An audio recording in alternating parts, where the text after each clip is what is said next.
palavra que Deus me deu para tratarmos hoje à noite, o que Ele colocou em meu coração, diz respeito à vida de um jovem. E esse jovem se chama José. Diga comigo, José. Aleluia! A gente vai falar a vida desse jovem, e eu queria que você inicialmente fosse comigo para o livro do princípio, o livro do começo, Gênesis. E a gente vai abrir a nossa Bíblia no capítulo 37. Rapaz, o que é que tem a ver José com amor? O que é que tem a ver José com prosperidade? Eu vou te dizer tudo. Gênesis capítulo 37, a partir do verso 1. Gênesis capítulo 37, a partir do versículo 1. Minha versão é a revista e atualizada, mas talvez você use uma versão diferente, que vai falar numa linguagem um pouco diferente, mas eu tenho certeza que no final nós vamos chegar no mesmo denominador, porque a palavra é a mesma. Diz o seguinte: habitou Jacó na terra das peregrinações de seu pai, na terra de Canaã. Esta é a história de Jacó. Tendo José, quantos anos? 17 anos, apacentava os rebanhos com seus irmãos. Sendo ainda jovem, acompanhava os filhos de Bila e os filhos de Zilpa, mulheres de seu pai, e trazia más notícias deles ao seu pai. Agora para um pouco, e eu sei que todo mundo aqui, se não é jovem, se não tem 17 anos, já passou por essa idade, mas o que a gente acabou de ler aqui é que José era um filho querido e bem certinho de Jacó. Era o filho mais direitinho que Jacó podia ter. O que ele fazia certo. Por onde ele andava de maneira correta. Mas, entretanto, porém, todavia, José tinha uma característica. José era o X9 da família.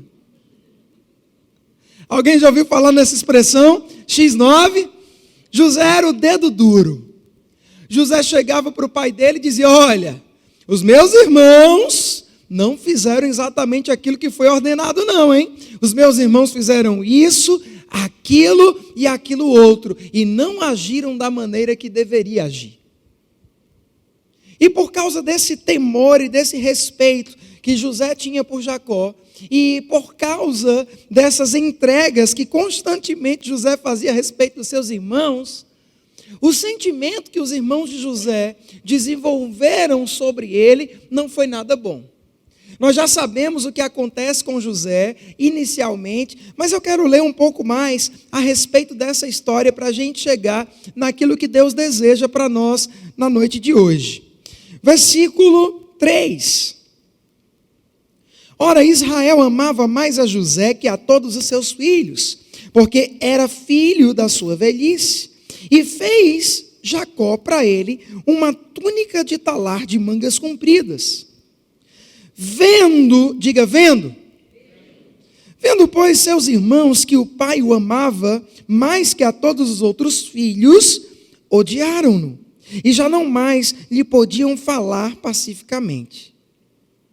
Mas a coisa já estava indo de mal a pior. Os irmãos de José já não engoliam mais José. A coisa estava ficando difícil ali no contexto de relacionamento familiar. E de repente, como se não bastasse, o versículo 5 fala que José começa a ter um sonho. E que sonho é esse? Nós vamos ler. Versículo 5. Teve José um sonho e o relatou aos seus irmãos. Por isso, o odiaram ainda mais. Versículo 6. Pois lhe disse: rogo-vos, pois, ouvi este sonho que tive. Atávamos feixes no campo, e eis que o meu feixe se levantou e ficou em pé. E os vossos feixes o rodeavam e se inclinavam perante o meu. Então lhe disseram seus irmãos: reinarás com efeito sobre nós? Sobre nós dominarás realmente? E com isso, com tanto mais, o odiavam por causa dos seus sonhos. Verso 9. Teve ainda um outro sonho e o referiu a seus irmãos dizendo: sonhei também que o sol e a lua e 11 estrelas se inclinavam perante mim. Contando ao seu pai e aos seus irmãos, repreendeu-lhe o seu pai e disse: que sonho é esse que tiveste? Acaso viremos eu e a tua mãe e os teus irmãos e se inclinaremos perante ti em terra? Versículo 11. Seus irmãos lhe tinham ciúmes. O pai, no entanto, considerava o caso consigo mesmo. Agora para e pensa um pouco. Eu não sei se está filmando, está gravando? Está filmando? Mas dá para descer? Eu não sei se você entendeu a dimensão dessa história e daquilo que está sendo passado aqui. Mas é interessante, queridos, que José teve um sonho. Eu quero que você repita isso comigo. Diga: José teve um sonho. A pergunta de Deus para você nessa noite é a seguinte: quantos que estão aqui, de algum modo, de alguma forma, receberam um sonho, uma visão, um projeto da parte de Deus, individualmente para a sua própria vida? Posso ouvir um amém? Amém. Nós todos aqui que estamos, somos iguais nesse sentido a José. A grande questão, queridos, onde começa o erro de José, e eu quero compartilhar com vocês de experiências ministeriais e de vida, é que José, ele foi imaturo. José compartilhou do sonho que Deus havia dado para ele, para as pessoas erradas, no tempo errado. Onde eu estou querendo chegar com isso? Cuidado com quem você compartilha os seus. Oh, aleluia! Sabe que nem todo mundo tem maturidade para ouvir aquilo que Deus falou de mais precioso para você. Sabe que nem todo mundo está preparado para ouvir aquilo que Deus comunicou ao teu coração como um sonho, como um projeto. Deixa eu te fazer uma pergunta novamente. Quem deu o sonho a José? Quem deu? Foi Deus. Mas José, ao compartilhar daquele sonho que ele teve, ao invés de ocasionar um benefício, ocasionou mais ódio por parte dos seus irmãos. Só que me chama a atenção, querido, não é ódio de inimigos. Oh, aleluia! Ódio de pessoas que muitas vezes estavam ali próximos a ele. Certa vez ouvi um homem de Deus pregar uma mensagem chamada Preparados para as Pedradas da Vida.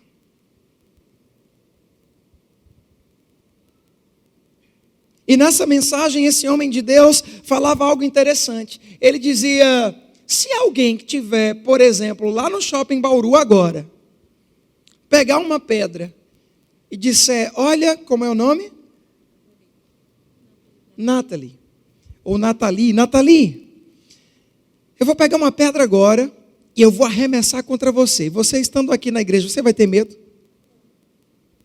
Por quê? Por mais força que esse homem ou essa mulher possa ter, essa pedra não vai chegar nem perto de você. Você está comigo? Mas, por outro lado, se a nossa reverendíssima esposa do pastor Sueli, que está sentada bem aqui, disse: olha, eu vou pegar uma pedra e vou arremessar contra você. Essa pedra vai ou não vai ocasionar um impacto? Vai ou não vai ocasionar dano? Sabe de quem são as pedradas que mais doem em nós? As pedradas de quem estão perto de nós. Porque quem está longe é indiferente. O que a pessoa fala ao nosso respeito, se ela acredita, se ela não acredita. Mas os nossos maiores desafios, irmãos, como nós estamos aqui num culto de família, diz respeito a família, há um contexto interno, há um contexto de pessoas próximas que a gente tem que preservar a cultura e o ambiente que a gente tem na nossa casa, que a gente tem com as pessoas que estão à nossa volta. E de quem é essa responsabilidade? Diga, é minha. E se você está perto de um parente seu, seja ousado e diga para ele, é sua também. É nossa responsabilidade. E aí os irmãos, ficaram chateados ao cubo com José. Não foi nem ao quadrado, foi ao cubo. E o pai de José também fez indagações, conforme a gente leu. Só que tem uma diferença. O pai desacreditou acreditando. Você está comigo?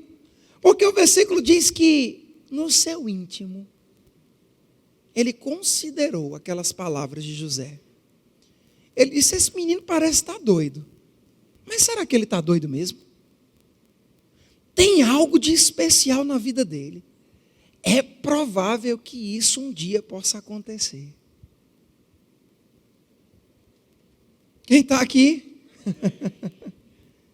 Uma foram as atitudes dos irmãos. Outra foram as atitudes do pai. Mas que tipo de atitude nós vamos ter uns para com os outros na nossa vida? Nós vamos ser como os irmãos de José, que ao ouvir o sonho de um irmão nosso, que está na igreja, que congrega conosco, vai ter inveja? Ou a gente vai ser como o pai, que ainda que olhe e momentaneamente pareça loucura, vai ter o benefício de dizer, rapaz, e se ele não for tão louco assim? E se o sonho que ele está pensando não for tão grande assim, como parece ser para mim? Deixa eu te dizer algo, meu irmão, está na hora de, como igreja, nós sermos cultivadores de sonhos, investidores de projetos, credores, no sentido de não ter o benefício do crédito, mas de acreditar no sonho das pessoas.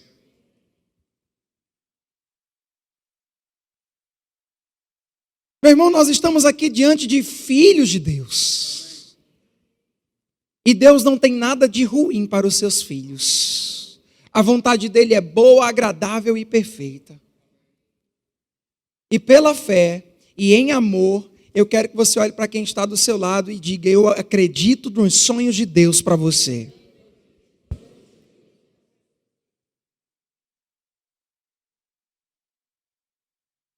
Amém. Mas o que me chama a atenção, e eu não vou ler para a gente ganhar tempo, é que nós sabemos que em um dado momento, os irmãos de José, por ira de José, vendem ele. E vendem ele, e ele se torna o quê, gente? Um quê? Um quê? Escravo. Imagina. O irmão vendendo o outro para que ele seja escravo.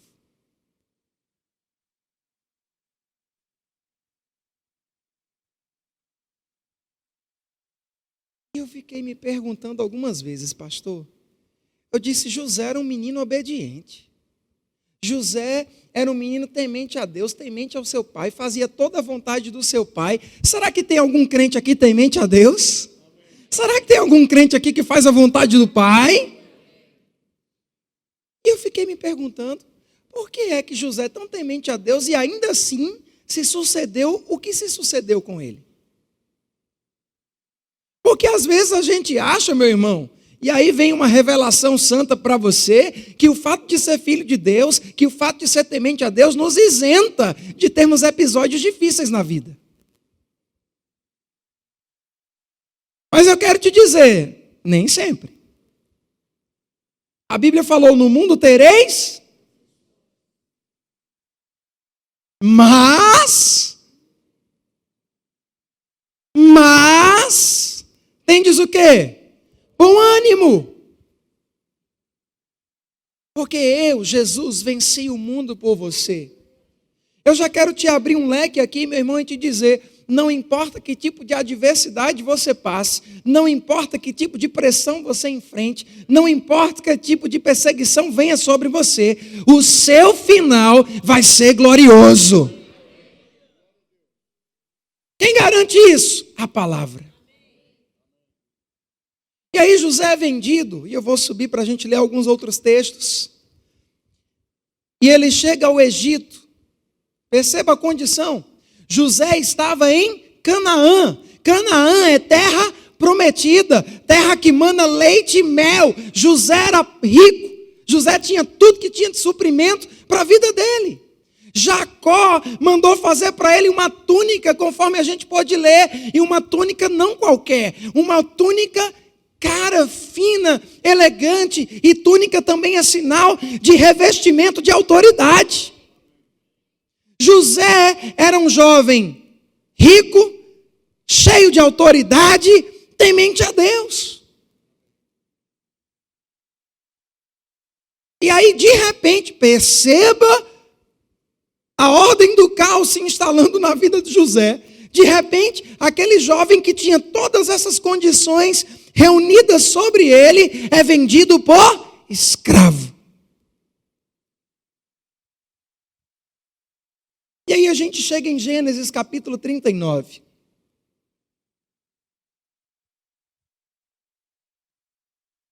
Versículo 1. José foi levado ao Egito e Potifar, oficial de Faraó, comandante da guarda egípcio, o comprou dos ismaelitas que o tinham levado para lá. Agora presta atenção, porque isso aqui é poderoso. Versículo 2. O Senhor, aleluia. Quem era com José? Meu Deus do céu.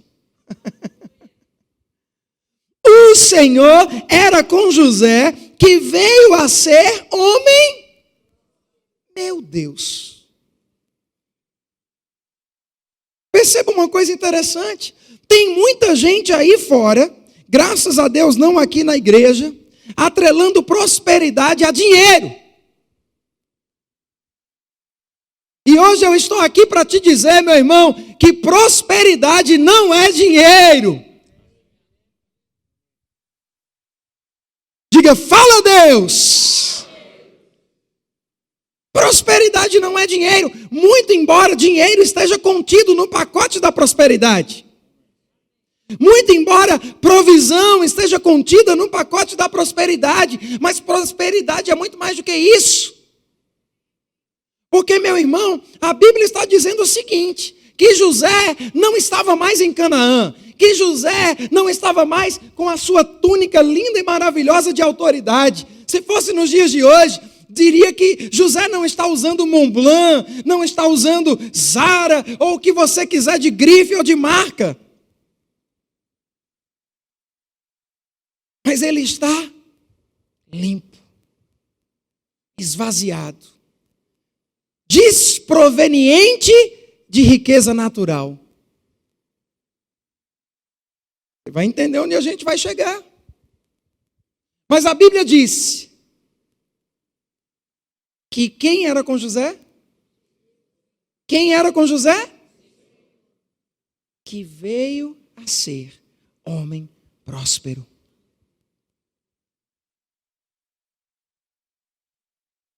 Deixa eu dizer algo para você, meu irmão. Eu não sei qual o estágio da sua vida. Se você está no bem bom, louvado seja Deus, porque esse é o nível que Deus quer que você esteja.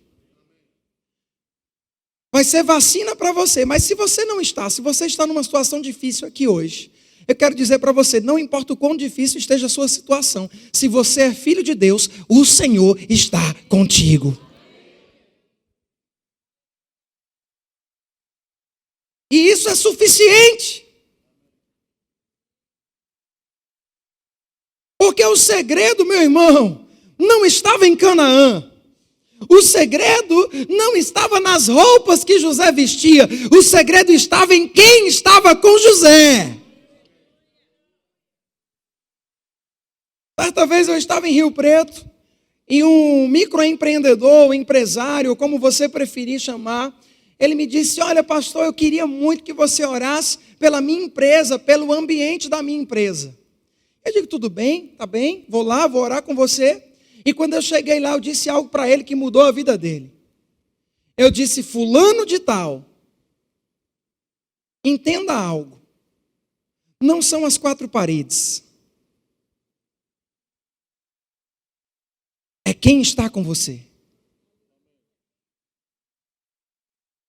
Vou dizer de novo, não são as quatro paredes, é quem está com você.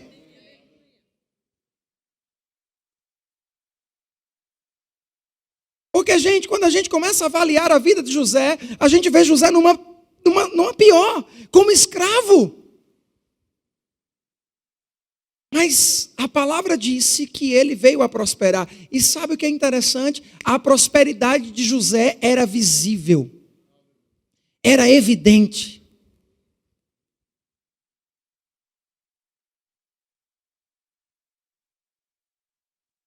Agora também me chama a atenção que a palavra prosperidade tem, sabe o que nela? Alegria. Diga aí para o irmão que está do seu lado: alegria. Diga de novo: alegria. Dê um sorrisão para ele, diga: alegria. Meu irmão, José, sem o Espírito Santo habitando dentro dele, dá de chicote nos muitos crentes. Sabe o que isso significa, meu irmão? Que José, mesmo escravo, não perdeu a sua alegria.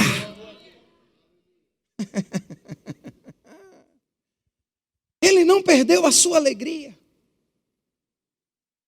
Aí você imagina Potifar escravizando José e pedindo: faça isso, faça aquilo, ande assim, cuidado com isso, olha, você vai levar chicotada. E José servindo com alegria.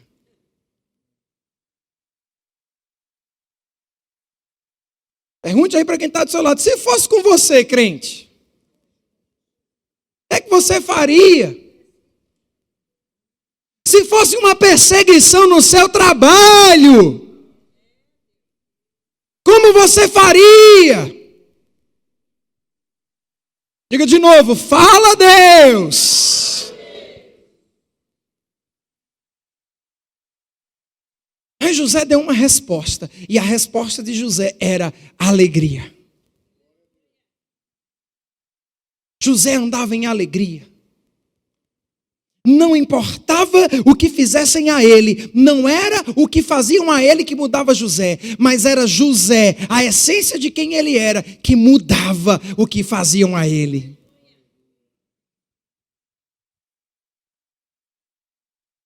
E aí nos versículos seguintes, ainda dentro desse contexto, a gente vai ganhar tempo, vai avançar. A Bíblia fala que Potifar começou a ver que tinha algo de diferente em José. E tudo que ele fazia, tudo que ele colocava as mãos, prosperava.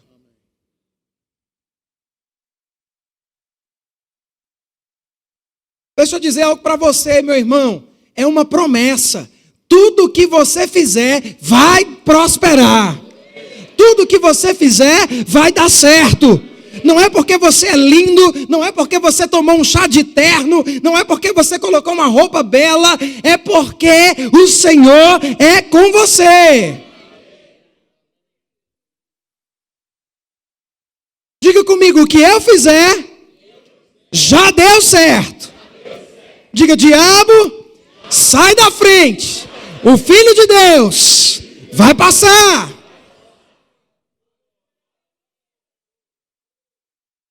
O que você fizer, meu irmão, já deu certo. Você foi projetado por Deus para ser um sucesso.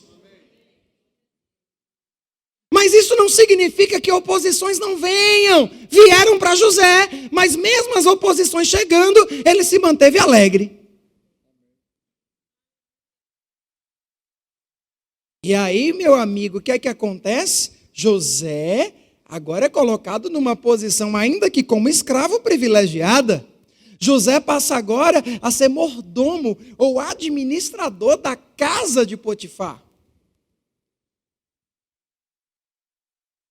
Saiu do sol quente.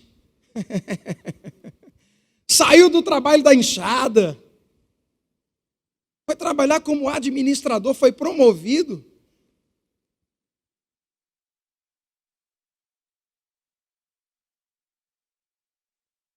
É como se não bastasse. Quando José começa a ficar feliz, quando José começa a ficar contente, vejam só. E talvez José já estivesse cantando lá, veja o que Jesus fez, veja o que Jesus fez. Se fosse no tempo de hoje, aí vem uma enviada de Satanás. A mulher de Potifar olha para José, aí diz, ei rapaz, esse menino aí é bonito, viu? Dá um caldo bom. Rapaz, eu vou assediá-lo. E José, por temer a Deus, por respeitar o seu Senhor, José vai fugir de diante daquela mulher. E José, mais uma vez, prova ter uma atitude certa. O que é que aquela mulher faz com ele? Puxa um pouco de sua roupa, dá um grito e diz que foi José quem a assediou. Em quem você acha que Potifar ia acreditar?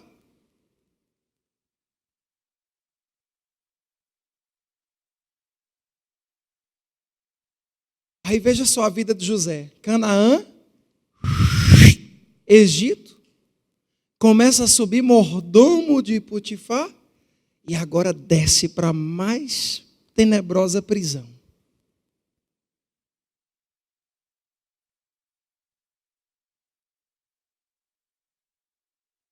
E ele era crente, no bom sentido da palavra. O Senhor era com ele. Quem está aqui? O Senhor era com ele.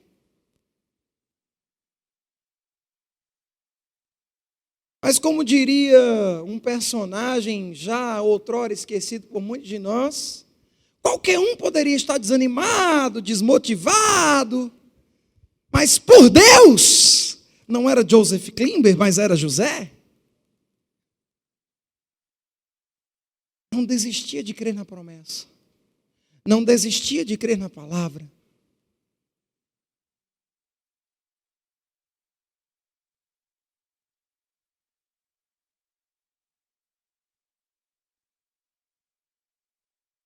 E sabe, irmãos, chegou um tempo que José foi tirado da prisão e foi colocado como o segundo homem mais poderoso do Egito.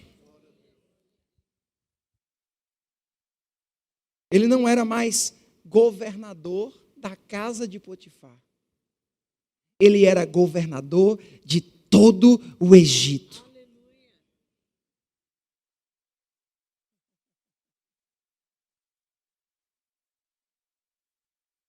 Só que tem um detalhe, meu irmão. Às vezes a gente olha para José como um governador de todo o Egito.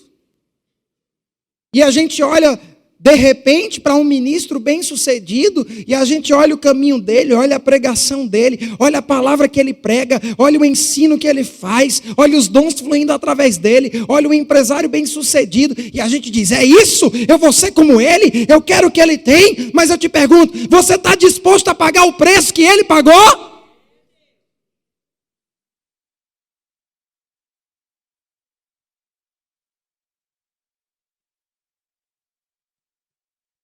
Hein, crente? Porque uma coisa é verdade, irmão. Nunca desista dos sonhos que Deus colocou no seu coração. Isso não é uma palavra de coaching, meu irmão. Estou usando a palavra para te animar naquilo que a palavra diz que você deve ser. Nunca desista do que Deus colocou no seu coração, ainda que as pressões venham mais forte contra você. Não, irmãos, não é Deus quem está mandando a provação, não é Deus quem está te colocando num lugar difícil, não entenda mal. Provavelmente José entrou em apuros porque ele foi imaturo e falou o tempo e o modo do que não deveria falar. Quem está aqui? Mas por outro lado, meu irmão, entenda algo.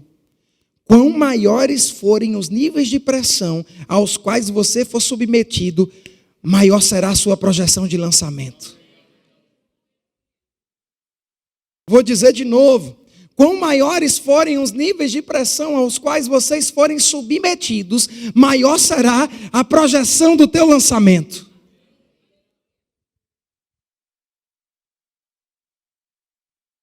Perceba, José desceu para uma condição de escravo. Começou a subir, as pressões vieram e derrubaram ele para um lugar ainda mais baixo. Mas a honra e a glória de Deus, quando veio sobre ele, o elevou para um lugar em que ele jamais esteve.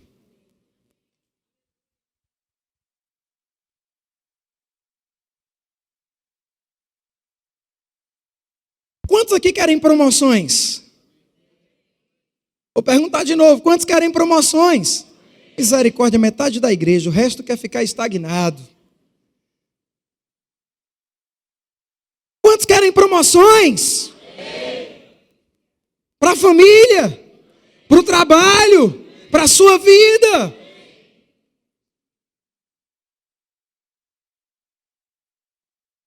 Mas eu queria aqui, meu irmão, chegar hoje à noite e dizer, olha, tem uma unção de prosperidade para você. Dance, rodopie, faça o que você quiser. E eu vou te dizer, tem momento para fazer tudo isso. Mas, meu querido, não é simplesmente uma unção de um culto de domingo que vai ser suficiente em alguns casos, entenda, em alguns casos, para transformar a sua realidade. O que vai manter você na realidade transformada é a sua posição que você toma na palavra. E hoje nós estamos falando disso.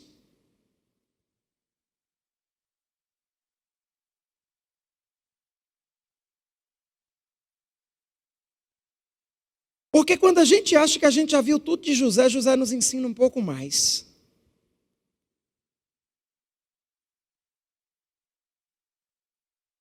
José interpreta um sonho. José fala a respeito de uma situação que viria sobre o Egito, de fome ou de escassez. E José instrui o faraó para armazenar alimentos. Sim ou não? E assim o faraó faz. E quando o tempo de escassez chega, o Egito está suprido. Mas aí adivinha? Os irmãos de José estão em perigo. O pai de José, que não tinha nada a ver com toda a história, também estava em perigo. E eles nem poderiam dizer, e agora? Quem poderá me defender? Não havia chapolim colorado. Você está comigo, irmãos? Eles estavam numa situação difícil. E eu sei, meu irmão, que José está lá no Egito, tranquilo, sereno, colhendo do fruto daquilo que ele plantou. E os irmãos dele descobrem que no Egito tem abundância.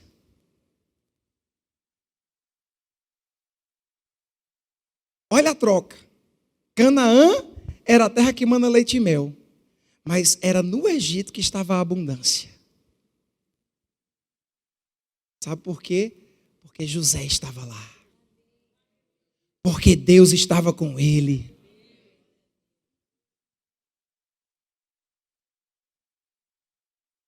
E aí eles correm para o Egito, chegam lá, procuram o Senhor e José os vê.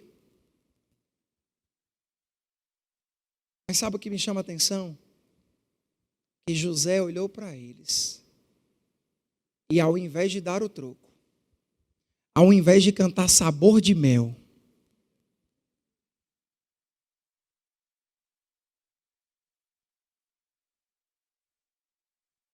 que às vezes, irmãos, a gente não tem noção do que a gente está fazendo. As pessoas, elas nos machucam, elas podem nos machucar se assim permitirmos, mas eu quero dizer para você que o poder de decidir se elas vão ou não te machucar está com você. Mas as pessoas, elas tentam nos machucar, elas tentam nos atingir. E naquele momento, José podia ter cantado: quem me viu passar na prova e não me ajudou?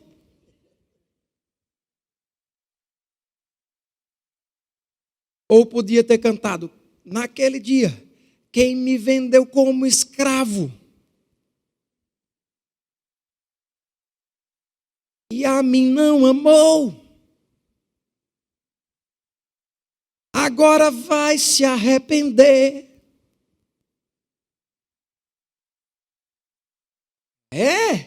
Me venderam como escravo? Pois agora vocês que morram de fome, seus miseráveis.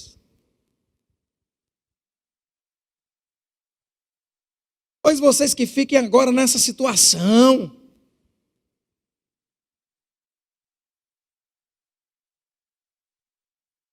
Perceba, um homem que nem tinha o Espírito Santo dentro dele foi capaz de tomar uma atitude tão nobre para com seus irmãos, que o machucaram, que o venderam, que o escravizaram. Mas ele fez aquilo que Jesus veio ensinar no Novo Testamento. Ele ofereceu a outra face.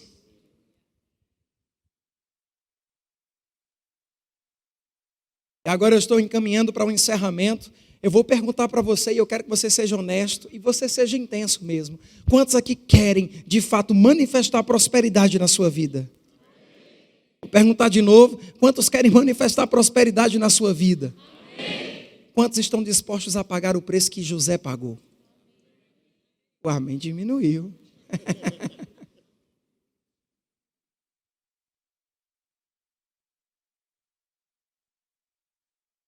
Porque tem gente entendendo a mensagem errada. Eu quero prosperar para quê? Para ter uma Ferrari, para ter um Porsche, uma Lamborghini, uma casa na praia, quem sabe um apartamento em Miami, ou glória, nada de errado.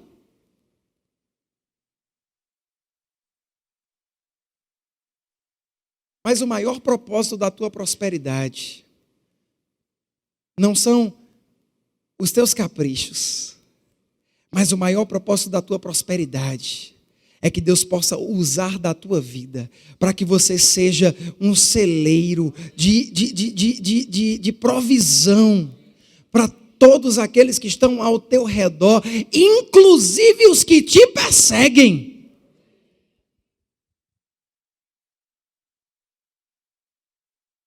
Diga comigo, fala Deus. A gente vai encerrar lendo só mais um texto.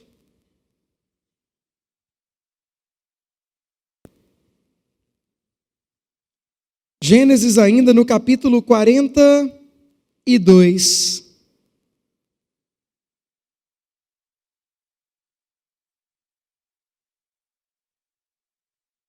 Ou melhor, capítulo 43, para ganharmos tempo.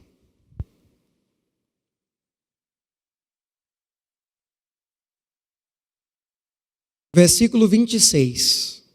Estamos aprendendo alguma coisa hoje? Estamos sendo confrontados?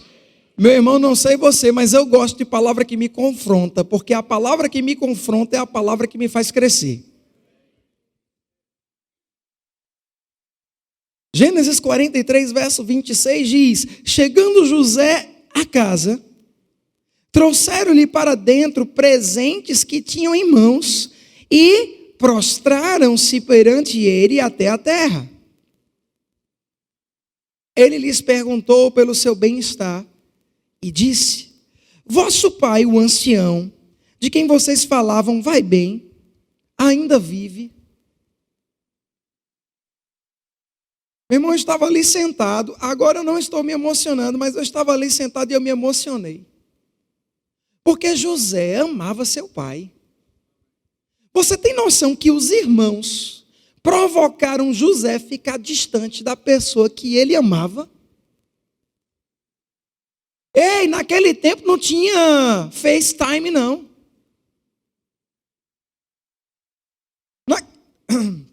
Naquele tempo não tinha videochamada de WhatsApp.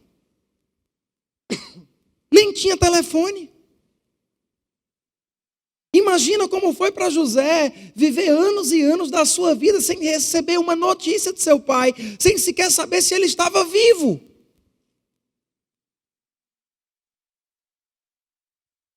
Você está aqui ainda? E ele perguntou: o ancião ainda vive? Ele está bem? Versículo 28, responderam: vai bem o teu servo, nosso pai vive ainda. E abaixaram novamente a cabeça e se prostraram. Levantando José os olhos, meu Deus do céu. Viu quem? O irmão amado dele. Viu Benjamim, que era filho de sua mãe, e disse: é este? Ele nem tinha certeza. Ele não sabia como era a aparência dele. Anos e anos sem o ver. Imagina, irmãos, aquele homem, aquele José, cheio de experiências, de marcas que a vida trouxe, de cicatrizes que a vida trouxe.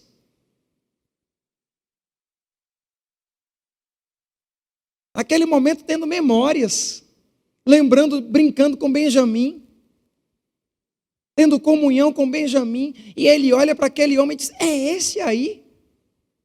É esse aí? O irmão mais novo de quem vocês me falaram? E ele chega perto desse irmão, e aqui foi até fácil para ele, porque era o irmão amado dele, e ele disse: que Deus te conceda graça, meu filho.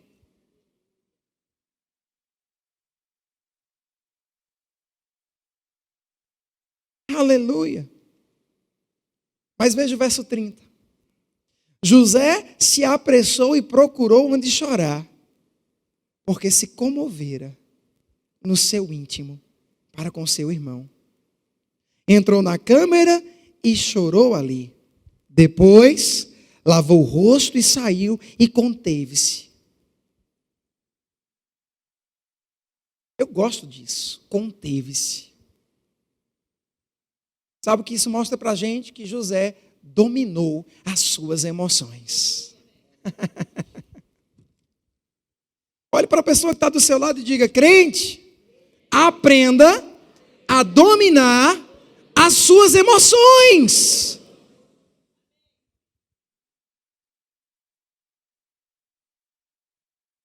Nós estamos usando a Bíblia para crescer juntos aqui hoje, irmãos. Aprenda a dominar as suas emoções. Irmão, quem me ver assim, não sabe o quão enérgico eu sou. Não sabe o quão agitado eu sou. Não sabe o quão de Pedro há em mim.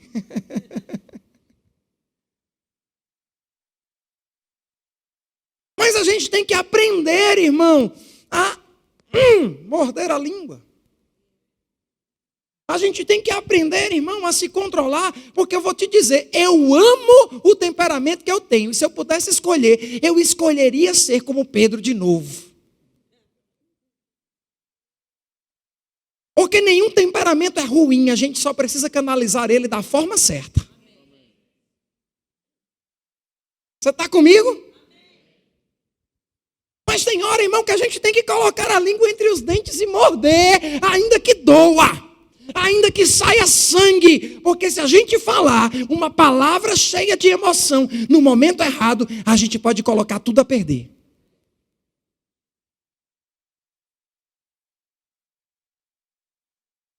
Estamos aqui ainda, irmãos? E aí José foi lá, dominou, controlou, falou com o irmão mais novo, e aí a emoção veio. E quando ela veio, ele disse, é melhor eu recuar. Sabe, querido, quando você não estiver para agir, como a palavra diz que você tem que agir, é melhor que você recue.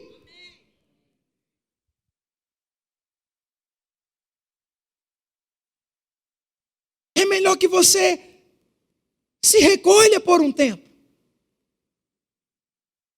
José colocou tudo que ele tinha para colocar para fora, chorou. Depois a Bíblia diz que ele lavou o rosto e disse, basta, e agora eu vou para a presença desses meus irmãos. E aí ele chegou lá, na presença desses irmãos, e os amou, meu Deus, e os proveu de tudo o que eles precisavam.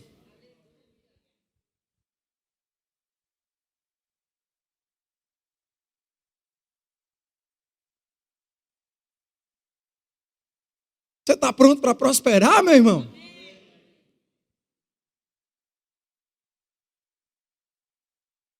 A medida da tua prosperidade está relacionada em função da medida do quanto você está disposto para repartir.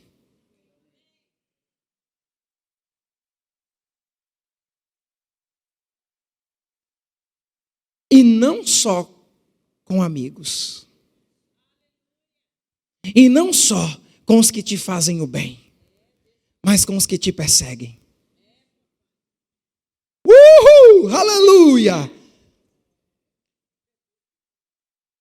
É aí que a gente tem que dançar, meu irmão. É aí que a gente tem que celebrar. O apóstolo Bud, quando chegou em Campina Grande, começaram a surgir pastores que o perseguiam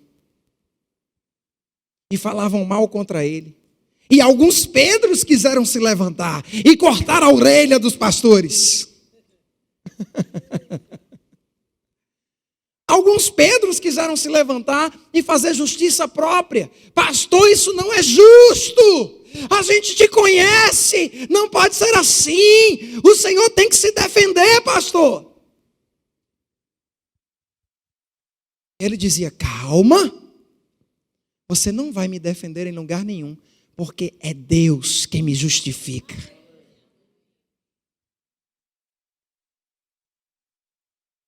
E sabe o que ele fazia? No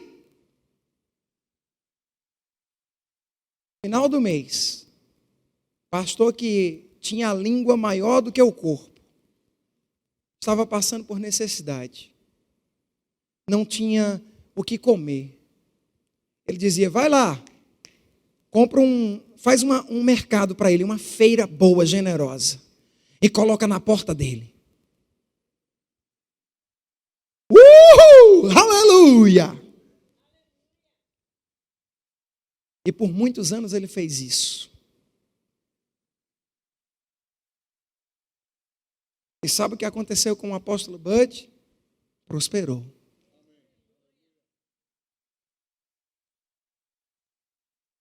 Ei, eu estou encerrando, mas eu quero te dizer, não bebe do veneno que as pessoas estão te propondo beber. Beba da palavra.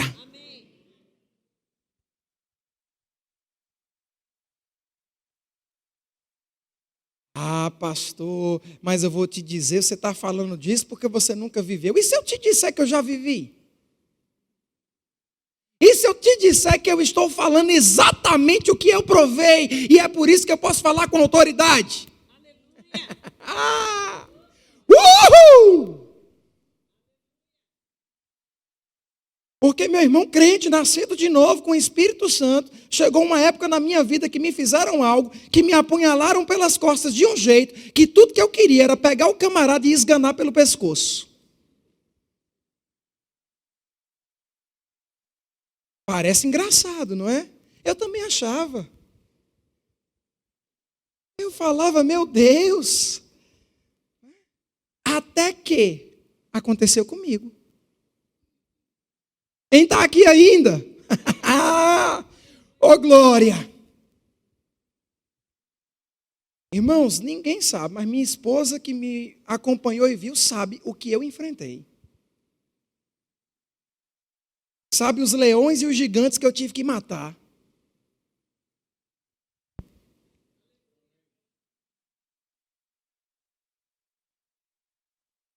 Você está aqui ainda? Ela sabe. Às vezes, irmãos, eu vou me abrir aqui com vocês, eu chegava em casa, eu dava uns gritos. E ela dizia, mas por que você está gritando? Eu digo, porque eu preciso gritar, porque se eu não botar para fora, eu vou pegar o pescoço dele. José foi chorar. Eu ia gritar. Irmãos, eu passei, de fato, uns 2 anos pressionados por essa situação. Talvez eu esteja falando isso porque alguém precisa ouvir isso aqui. Eu sei, querido, que a gente podia estar correndo, a gente podia estar pulando, mas é melhor obedecer e fazer aquilo que Deus quer. Eu passei 2 anos preso com isso. E sabe o que eu percebi? Que quem estava tomando veneno para se matar era eu.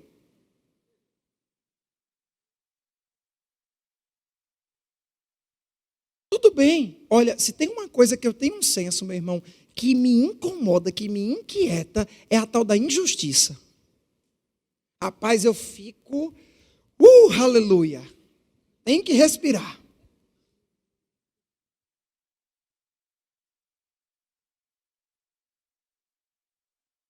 Mas, querido,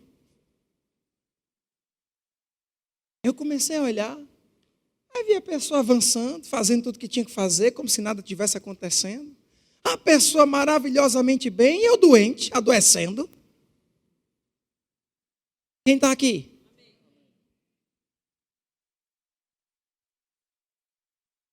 Impedido de avançar, impedido de fazer os planos de Deus, de fazer os projetos de Deus. Imagina, como é que a gente vai anunciar a palavra, pregar a palavra, se a gente está com essa ferida aberta, tão machucado dessa forma? Quem é que está perdendo, irmão? Eu? Quem é que está perdendo? O reino? Amém, queridos? Então eu tomei uma postura. E eu decidi fazer contrário àquilo que o meu sentimento estava pedindo para que eu fizesse. E sabe o que aconteceu? As portas se abriram. As coisas começaram a acontecer.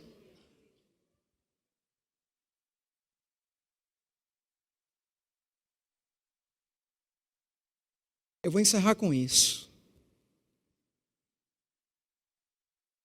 As portas que você precisa que se abram na sua vida. As mudanças que vocês precisam que aconteça na vida de vocês.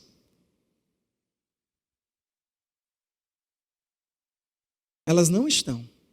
Vou dizer de novo, elas não estão numa oração. Presta atenção, eu não estou desvalorizando a oração, irmãos, pelo amor de Deus. Amém? Mas elas não estão. E talvez eu esteja falando aqui para pessoas específicas. Elas não estão na oração que eu posso fazer por você. Elas não estão na oração que o pastor Eli e a Sueli possam fazer por você. Elas estão numa decisão que você precisa tomar por dentro para fazer diferente de hoje por diante. Para andar diferente de hoje por diante.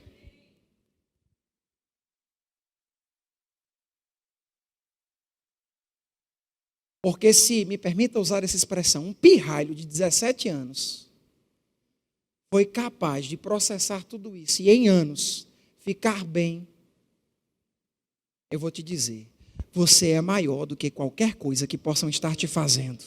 Você é maior do que qualquer pressão que possa estar chegando sobre a sua casa. Você é maior sobre qualquer pressão que possa chegar na sua vida.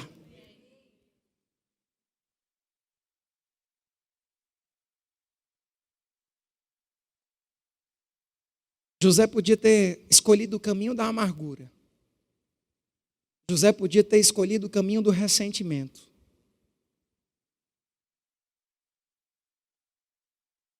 Mas ele escolheu o caminho do amor. que é o caminho para a prosperidade e para a vitória. Olhe para a pessoa que está do seu lado e diga para ela: escolha hoje o caminho do amor. Diga: escolha hoje o caminho da prosperidade. Uhul!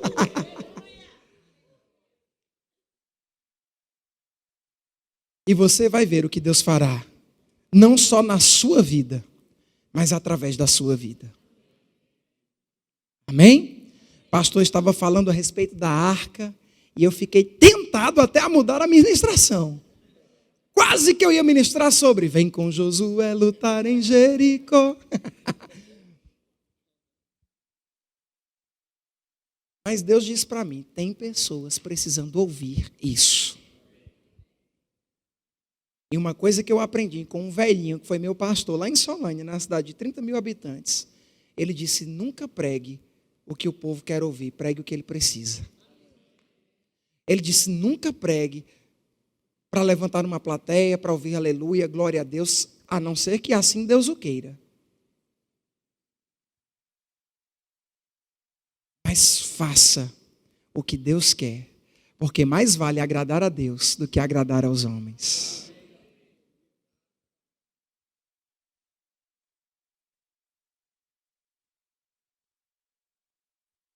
Mas, meu querido, o que parece ser loucura, só parece. Eu não vou pregar sobre Jericó, mas eu vou pegar a deixa.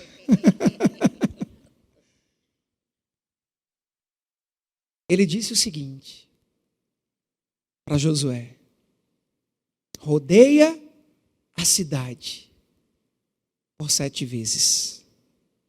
Durante os 6 primeiros dias, dá uma volta. No 7º dia, dá 7 voltas. E grita, porque a muralha vai cair.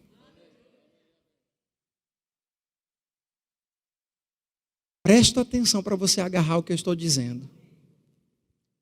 Não, querido, não é o natural que vai resolver a tua situação.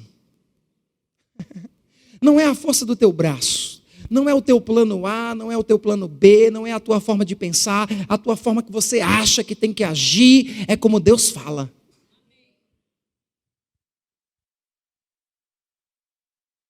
Imagina aquele povo lá, as muralhas, rodeando a muralha. Imagina aqui se eu desse uma volta na igreja e faz de conta que essa igreja é uma muralha. E eu chegasse aqui, desse a primeira volta, olhasse para a muralha e dissesse: nem uma rachadinha. Nem um trinco. Ah, vou dar outra. Nem um trinco. Você está comigo? Eu lembro daquele homem poderosíssimo que queria se curar de uma lepra. E, rapaz, eu fiz as contas. A Bíblia diz que ele pegou um carro de recursos, de ouro, E eu fiz os cálculos. Sabe quanto é que dava mais ou menos o que ele estava levando para o profeta curar ele? Sabe quanto, pastor? Se fosse em dias de hoje, 300 milhões de reais. O homem colocou dentro de um carro e disse: está aqui, 300 milhões de reais. Eu preciso de cura, me ajude. Mas sabe o que é que o profeta disse para ele? Você quer cura? É cura que você quer, lindão? Perfumado. Pronto, vou te dar a cura. Mergulha no rio 7 vezes. Ah, que rio? No rio limpo? Não, no podre mesmo. No podre. Esse é assunto para outra ministração, mas é para você agarrar o fechamento daquilo que a gente quer. E o camarada ficou revoltado, pastor. Como assim? Quem você pensa que é? Eu sou aqui, ó, poderoso, te trago 300 milhões, tu podia me mandar mergulhar num rio limpo, ou no Tietê aqui do interior de São Paulo, tu me manda mergulhar no Tietê da capital? Mais ou menos isso que ele quis dizer.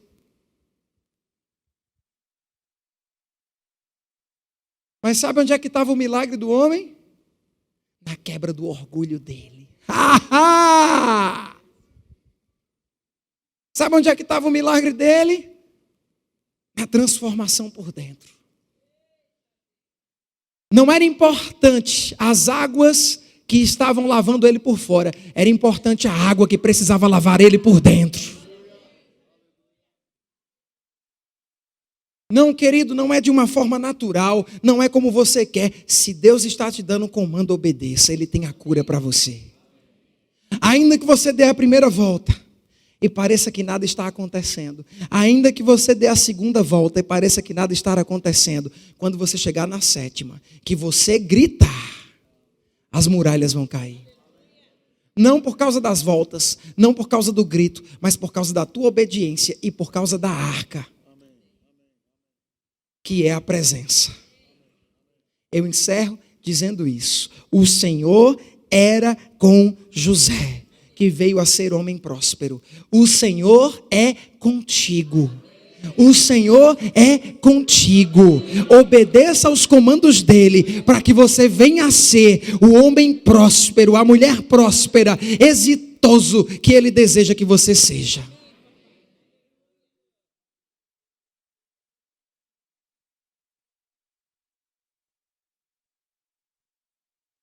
Vamos ficar de pé, cantar uma canção junto ao louvor e vamos encerrar. Meus queridos, foi um prazer estar com vocês nessa noite. Obrigado pela oportunidade de ministrar ao seu coração. Que essa palavra se torne vida dentro de você. E que você faça alguma coisa com o que você está ouvindo hoje. Porque, meu irmão, você pode ter ouvido tudo isso. E você pode até ter sido tocado com o que você ouviu. Mas o que vai fazer a diferença não é se você foi tocado nesse momento. É como você vai agir de hoje por diante.